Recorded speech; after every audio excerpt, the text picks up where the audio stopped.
Hoy vamos a comenzar a hablar de la semana 70 de Daniel. Esta va a ser una serie de videos ya que hay muchos temas que vamos a tocar de lo que está sucediendo durante este periodo de 7 años y vamos a profundizar un poco más en cada tema, pero aún así no va a ser la profundidad que se necesita para comprenderlo al 100%. Yo voy a tratar de explicar lo más posible y resumir lo más posible todo esto que está pasando en esta serie de videos, pero más adelante sí vamos a hacer una serie donde vamos a profundizar en cada uno de los temas. Ya hemos hablado de las primeras 69 de estas 70 semanas de la visión de Daniel, así que si no has visto ese video te recomiendo que puedas ir a verlo. Y hoy nos vamos a enfocar en esta semana que queda pendiente. Las 69 se han cumplido con tanta exactitud y por eso confiamos en que esta semana se va a cumplir con la misma exactitud que dice la palabra. Parte del contexto de una boda judía que aplica a esto es que cuando el novio regresa por la novia, se la lleva al jupa, a la morada que ha preparado en la casa del padre, donde se consuma el matrimonio por 7 días.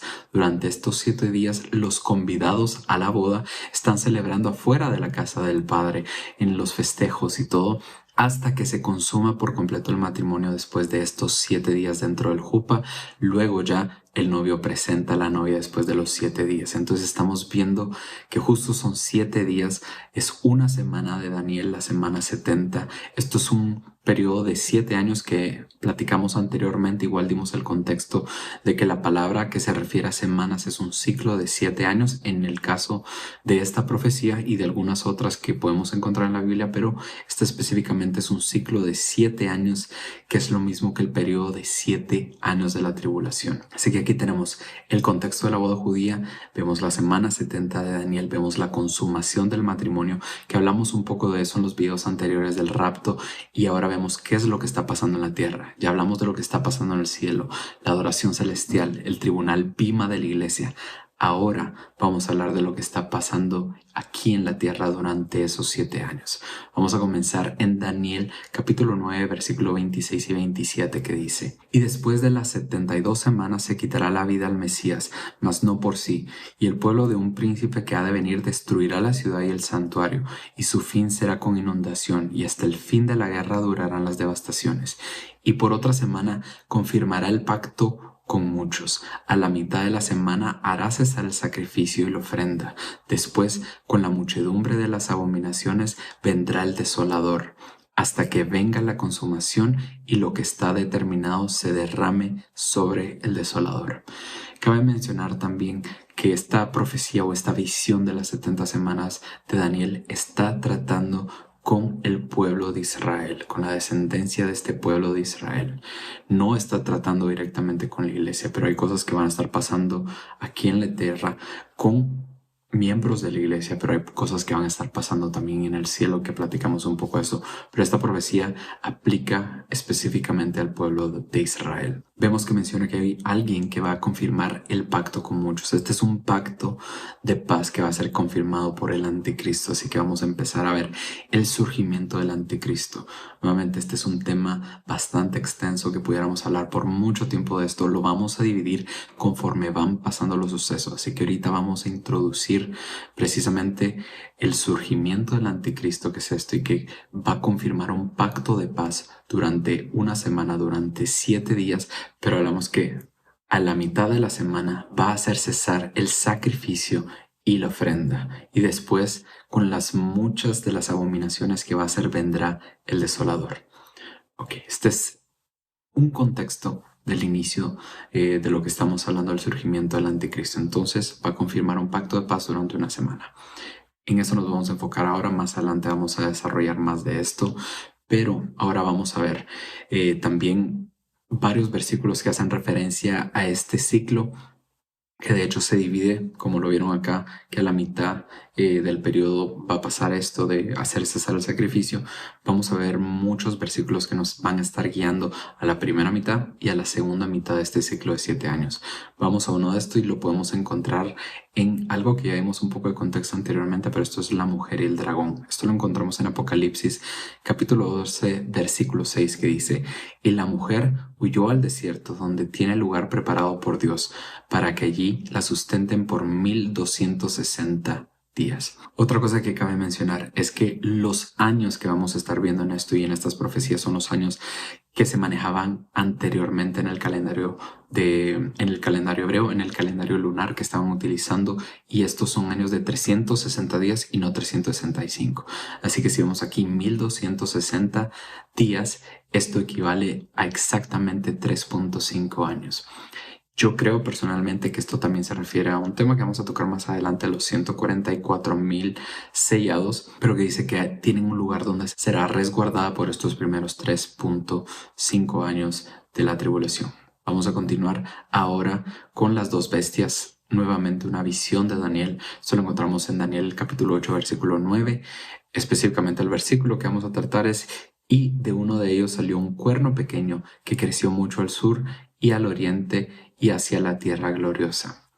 Esto de las dos bestias lo vamos a desarrollar en la segunda mitad porque es más relevante esta visión para la segunda mitad, los últimos 3.5 años, pero aquí nuevamente nos está hablando del surgimiento del anticristo. Luego Apocalipsis 13, versículo 1 dice: me paré sobre la arena del mar y vi subir del mar una bestia que tenía 7 cabezas y 10 cuernos, y en sus cuernos 10 diademas, y sobre su cabeza un nombre blasfemo. Nuevamente, esto es una imagen que hace referencia, es un versículo que hace referencia al surgimiento del anticristo. Ahora vamos a hablar acerca del rey del norte. Para esto vamos a ir a Daniel capítulo 11 y vamos a empezar en el versículo 21 que dice: y le sucederá en su lugar un hombre despreciable, al cual no darán la honra del reino, pero vendrá sin aviso y tomará el reino con halagos. Las fuerzas enemigas serán barridas delante de él como con inundación de agua, serán de todo destruidos junto con el príncipe del pacto, y después del pacto con él engañará y subirá y saldrá vencedor con poca gente. Estando la provincia en paz y en abundancia, entrará y hará lo que no hicieron sus padres ni los padres de sus padres: botín, despojo, riquezas, repartirá a sus soldados y contra las fortalezas formará sus designios, y esto por un tiempo. Y despertará sus fuerzas y su ardor contra el rey del sur con gran ejército, y el rey del sur se empeñará en la guerra con grande y muy fuerte ejército, mas no prevalecerá, porque le harán traición. Aún los que coman de sus manjares le quebrantarán, y su ejército será destruido y caerán muchos muertos. El corazón de estos dos reyes será para hacer mal, y en una misma mesa hablarán mentira, mas no servirá de nada, porque el plazo aún no habrá llegado. Y volverá a su tierra con gran riqueza, y su corazón será contra el pacto santo, hará su voluntad y volverá a su tierra. Al tiempo señalado volverá al sur, mas no será la postrera venida como la primera, porque vendrán contra él naves de Quitim, y él se contristará y volverá y se enojará contra el pacto santo, y hará según su voluntad. Volverá pues y se entenderá con los que abandonen el santo pacto, y se levantarán de su parte tropas que profanarán el santuario y la fortaleza, y quitarán el continuo sacrificio y pondrán la abominación desoladora. Nuevamente aquí podemos ver que está haciendo referencia a la mitad del periodo. Estamos hablando de la primera mitad. Vamos a leer un poco más del contexto del rey del norte, pero que la mitad de este ciclo quita el sacrificio continuo en el templo y también pasa la visión de la abominación desoladora. Así que continuamos leyendo. Daniel 11:32. Con lisonjas seducirá a los violadores del pacto, mas el pueblo que conoce a su Dios se esforzará y actuará, y los sabios del pueblo instruirán a muchos, y por algunos días caerán espada y a fuego, en cautividad y despojo, y en su caída serán ayudados de pequeño socorro, y muchos se juntarán a ellos con lisonjas. También algunos de los sabios caerán para ser depurados y limpiados y emblanquecidos hasta el tiempo determinado, porque aún para esto hay plazo. El rey hará su voluntad y se ensorbecerá y se engrandecerá sobre todo Dios, y contra el Dios de los dioses hablará maravillas y prosperará hasta que sea consumada la ira, porque lo determinado se cumplirá. Del Dios de sus padres no hará caso, ni del amor de las mujeres, ni respetará a Dios alguno, porque sobre todo se engrandecerá, mas honrará en su lugar al Dios de las fortalezas, Dios que sus padres no conocieron, lo honrará con oro y plata, con piedras preciosas y con cosas de gran precio. Con un Dios ajeno será de las fortalezas más inexpugnables y colmará de honores a los que le reconozcan, y por precio repartirá la tierra. Pero al cabo del tiempo el rey del sur contenderá con él, y el rey del norte se levantará contra él con una tempestad, con carros y gente de a caballo y muchas naves, y entrará por las tierras e inundará y pasará. Entrará a la tierra gloriosa y muchas provincias caerán, mas éstas escaparán de su mano: Edom y Moab y la mayoría de los hijos de Amón. Extenderá su mano contra las tierras y no escapará el país de Egipto, y se apoderará de los tesoros de oro y de plata y de todas las cosas preciosas de Egipto, y los de Libia y de Etiopía le seguirán. Pero noticias del oriente y del norte lo atemorizarán, y saldrá con gran ira para destruir y matar a muchos, y plantará las tiendas de su palacio entre los mares y el monte glorioso y santo, mas llegará su fin y no tendrá quien la ayude. Ahora vamos a ir a Joel 2:20, que dice: y haré alejar de vosotros al del norte, y lo echaré en tierra seca y desierta. Su faz será hacia el mar oriental y su fin mar occidental, y exaltará su hedor y subirá su pudrición, porque hizo grandes cosas. Ok, hay mucho que hablar de esto. Nos vamos a enfocar en lo que menciona acerca de este rey del norte. Estamos hablando que el punto céntrico va a ser la tierra de Israel. Es el punto geográfico por el cual estamos dando el contexto anterior, que van a poder encontrar los versículos precisamente en Daniel 11. Pueden encontrar toda la historia y todo lo que viene antes de contexto acerca del rey del norte, pero vamos a centrarnos geográficamente en Israel. Esto está hablando de un rey del norte, al norte de la Tierra Santa. Como decíamos anteriormente, esto está hablando del anticristo también. Vimos anteriormente un poco del contexto de las cuatro bestias, que es el Imperio Romano, la cuarta bestia, que era diferente a todas las otras, que luego se divide en 10 reinos, que muchos de esos reinos están en Europa, que son esas tierras de Europa. También es el norte de África, pero también ocupa el área del Imperio Bizantino, que sale del Imperio Romano, que sería lo que hoy conocemos como Turquía y la capital Estambul. Todas estas tierras están al norte de Israel. No se sabe con exactitud en qué tierra va a surgir el anticristo, pero sí tenemos todas estas cosas que van sumando, esos detalles que está hablando distintos libros de la Biblia, distintas profecías con respecto al anticristo. Entonces tenemos que viene al norte de Israel, que sale del Imperio Romano, porque de las cuatro bestias, de la cuarta bestia, salen esos 10 cuernos, que son 10 reinos, que es el Imperio Romano, que se divide en 10 reinos, uno de ellos siendo el Imperio Bizantino, todos los países de Europa, esas tierras, y el norte de África. Y todos estos están al norte de Israel. Vemos también en uno de los versículos que leíamos antes de esto que hay un cuerno que se extiende de las dos bestias hacia el oriente, que sería el este, y hacia el sur.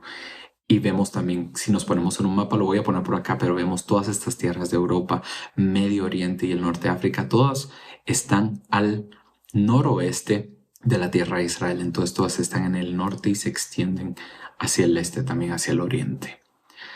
Esto se los digo por un poco de contexto, pueden verlo aquí en el mapa, pueden estudiar más el contexto de lo del rey del norte, pero eso nos está dando pequeños detalles e información de dónde es que puede surgir el anticristo. Ahora vamos a cambiar un poco el tema y vamos a hablar acerca de los dos testigos. Esto lo podemos encontrar en Apocalipsis 11, empezando en el versículo 3, que dice: y daré a mis dos testigos que profeticen por 1260 días vestidos de cilicio. Nuevamente, 1260 días equivale a 3.5 años. El ministerio de los dos testigos profetizado en el libro de Apocalipsis es proclamar un mensaje de advertencia y arrepentimiento al mundo durante la gran tribulación. Vamos a continuar en el versículo 4, que dice: estos testigos son los dos olivos y los dos candeleros que están de pie delante del Dios de la tierra. Si alguno quiere dañarlos, sale fuego de la boca de ellos y devora a sus enemigos. Y si alguno quiere hacerles daño, debe morir él de la misma manera. Estos tienen el poder para cerrar el cielo a fin de que no llueva en los días de su profecía, y tienen poder sobre las aguas para convertirlas en sangre y para herir la tierra con toda plaga, cuantas veces quieran. Ahora, vemos muchas cosas acá, pero va a haber dos testigos. Estos testigos Primero sale fuego de sus bocas para consumir a las personas que quieren hacerle daño y que intenten matarlos de alguna forma, esas personas morirán de esa misma manera. También vemos que les es dado el poder para hacer milagros y hacer señales y grandes prodigios. Hay algo muy interesante, lo vamos a leer en Malaquías capítulo 4, 5 y 6 que dice: He aquí yo os envío el profeta Elías antes que venga el día de Jehová, grande y terrible. Él hará volver el corazón de los padres hacia los hijos y el corazón de los hijos hacia los padres, no sea que yo venga y hiera la tierra con maldición. ¿Ustedes creen que Elías puede ser uno de esos dos testigos que viene antes de que venga Cristo? Sabemos que en su primera venida vemos que Cristo mismo nos dice que el espíritu de Elías estaba sobre Juan el Bautista, que él traía ese mensaje preparando antes de esa primera venida de Cristo. Pero hay muchas personas que creen que uno de los dos testigos precisamente será Elías. ¿Ustedes qué piensan? Entonces, esto es parte de lo que está sucediendo al inicio. No se sabe con exactitud en qué momento es que empieza el ministerio de estos dos testigos, ni en qué momento es el que va a surgir al poder el anticristo, pero sí sabemos que en el inicio es que confirma el pacto al inicio de esa tribulación durante una semana, que son estos 7 años de la tribulación, la misma semana 70 de Daniel que estamos hablando en este video. Ahora vamos a hablar un poco del contexto de el rollo y el cordero, y esto lo podemos encontrar en Apocalipsis capítulo 5, versículo 1 al 14, y vamos a leer y dice: Y vi en la mano derecha del que está sentado en el trono un libro escrito por dentro y por fuera, sellado con 7 sellos. Y vi a un ángel fuerte que pregonaba a gran voz: ¿Quién es digno de abrir el libro y desatar sus sellos? Y ninguno, ni en el cielo, ni en la tierra, ni debajo de la tierra, podía abrir el libro ni aun mirarlo. Y lloraba yo mucho, porque no se había hallado ninguno digno de abrir el libro, ni de leerlo, ni de mirarlo. Y uno de los ancianos me dijo: No llores. He aquí que el león de la tribu de Judá, la raíz de David, ha vencido para abrir el libro y desatar sus 7 sellos. Y miré y vi aquí en medio del trono y de los 4 seres vivientes, y en medio de los ancianos estaba en pie un cordero como inmolado, que tenía 7 cuernos y 7 ojos, los cuales son los 7 espíritus de Dios enviados por toda la tierra. Y vino y tomó el libro de la mano derecha del que estaba sentado en el trono. Y cuando hubo tomado el libro, los 4 seres vivientes y los 24 ancianos se postraron delante del cordero.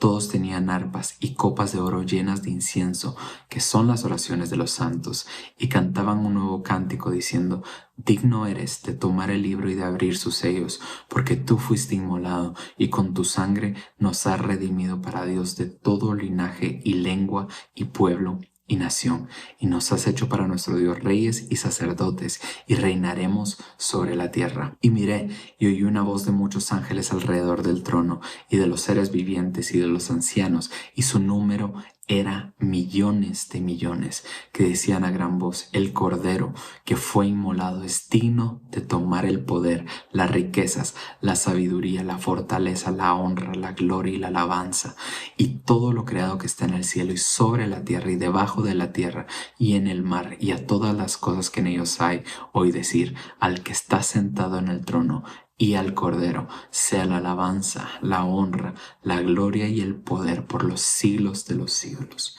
Los 4 seres vivientes decían: Amén, y los 24 ancianos se postraron sobre sus rostros y adoraron al que vive por los siglos de los siglos. Wow, hay tanto que se puede hablar de esto, pero vamos a centrarnos en algunas cosas específicas. Primero está este rollo. Y el único digno en toda la creación, el único digno en todo, era el Cordero, el león de la tribu de Judá, la raíz de David, que es Jesucristo, de poder abrir los sellos de este rollo, de este libro. Esto es justo al inicio de la tribulación. No sé el momento exacto en el que está pasando, pero sí sabemos que es antes, por lo que viene después, que vamos a hablar más de esto adelante, de los sellos, las trompetas y las copas de la ira. Pero veamos esta imagen ahorita. Cristo abriendo los sellos. Vemos que en este momento hay millones de seres, tanto los ancianos, los ángeles y todo lo que se encuentra involucrado en este momento en el que el Cordero va a tomar el rollo son millones de millones. Por lo tanto, vemos a la iglesia también presente en este momento. Porque vemos que la iglesia está presente en este momento porque en el versículo de Apocalipsis 5:9 dice: y cantaban un nuevo cántico diciendo: digno eres de tomar el libro y abrir sus sellos, porque tú fuiste inmolado y con tu sangre nos has redimido para Dios de todo linaje y lengua y pueblo y nación. Luego el 10, y nos has hecho para nuestro Dios reyes y sacerdotes y reinaremos sobre la tierra. Hemos visto anteriormente que estos son parte de las recompensas que se le da a la iglesia, el reinar en la tierra. Esto será durante el periodo del milenio, que más adelante hablaremos de esto. Pero aquí está presente la iglesia, redimida por la sangre del Cordero que fue inmolado por nuestros pecados, nuestra esperanza de salvación. Algo muy interesante es que el incienso del que está hablando son las oraciones de los santos. Más adelante vamos a ver por qué esto es relevante, pero solo quiero que lo tomen en cuenta como contexto. Así que creo que por hoy lo vamos a dejar ahí. Estamos hablando del surgimiento del anticristo, que es un rey del norte. Más anteriormente vimos que también es un gobernante que viene del imperio romano, que se divide en 10 reinos, incluyendo los países de Europa, Turquía y el norte de África también, que todo está al norte de Israel. Así que puede venir de cualquiera de estos, no sabemos con exactitud, pero sí tenemos estos pequeños como datos o información que nos permite tener una idea de dónde pudiera surgir el anticristo. Vemos características de él, que tenía mucha labia por la forma en la que surge el poder también este rey del norte. Vemos el ministerio de los dos testigos iniciando también, que va a durar un periodo de 3.5 años.